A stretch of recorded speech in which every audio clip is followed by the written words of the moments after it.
realm of home conversions is a strange beast, especially when differing software houses tackle the same game.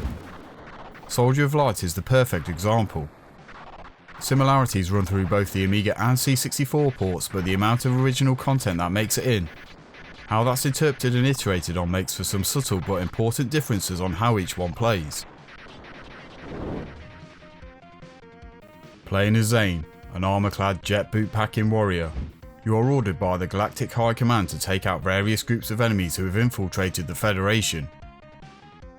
The manual gives context to why you're seemingly ill-prepared for your mission, and why you can find power-ups littered on the planets. All due to a computer malfunction apparently.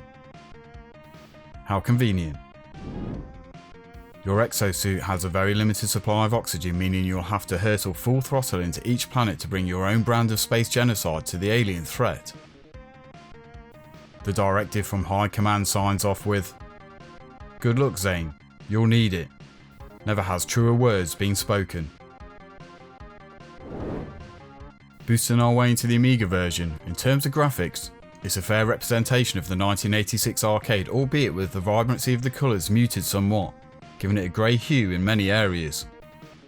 The sprite work is actually more refined in this port, with your player character looking less lightweight and with fewer sharp edges.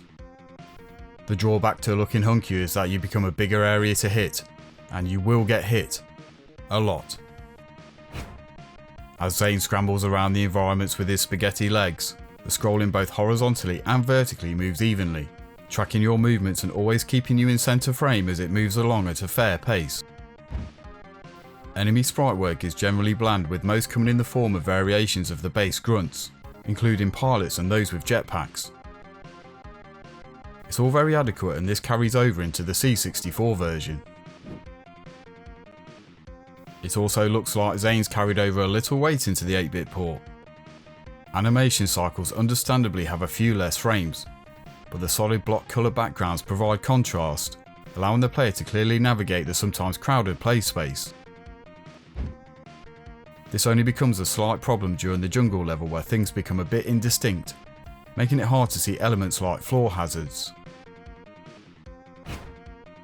Projectiles across both ports are chunky, although the power-ups are a little uninspired, with the C64 upgrades appearing like a wall of pixels. The 3 biomes you'll visit, or 4 in the Amiga version, are perfectly competent considering when it was made. On a side note, the in-game UI and level select screen are clear and easy to navigate as you steer your ship to select a planet. And speaking of your ship, after completing each mission, you'll be granted with a cheap and cheerful shoot 'em up section. It's pretty inoffensive and won't give the purebred shooters any graphical cause for concern, which in turn sums up the visual package across both versions. It doesn't reach for the stars, but it's all very proficient.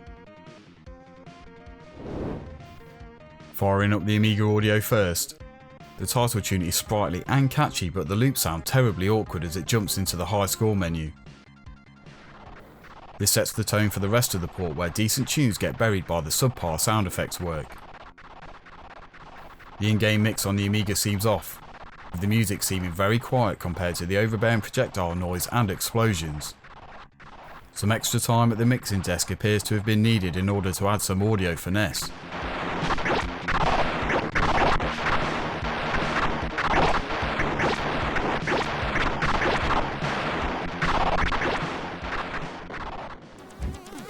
Turning our attention to the SID tunes, Maniacs of Noise did an incredible interpretation of the music. It sounds powerful, melodic, and at times, quite atmospheric. The sound effects work is capable, but the soundtrack shines across the board, with some of the tracks still being memorable to this day since receiving the Ace Double Jewel case release for a present back in 1988. It might not be the Maniacs' best work, but it sets the precedent for some of their great tunes to come in later years.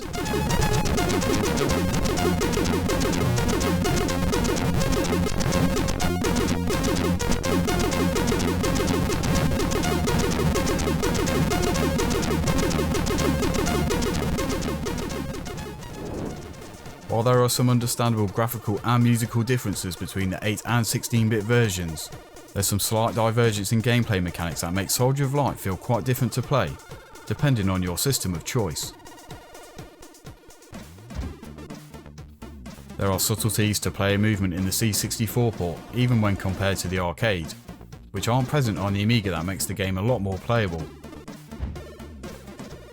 The aftertouch after a jump really improves mobility, and the simple movement to prone instead of the useless crouch makes controlling Xain more empowering.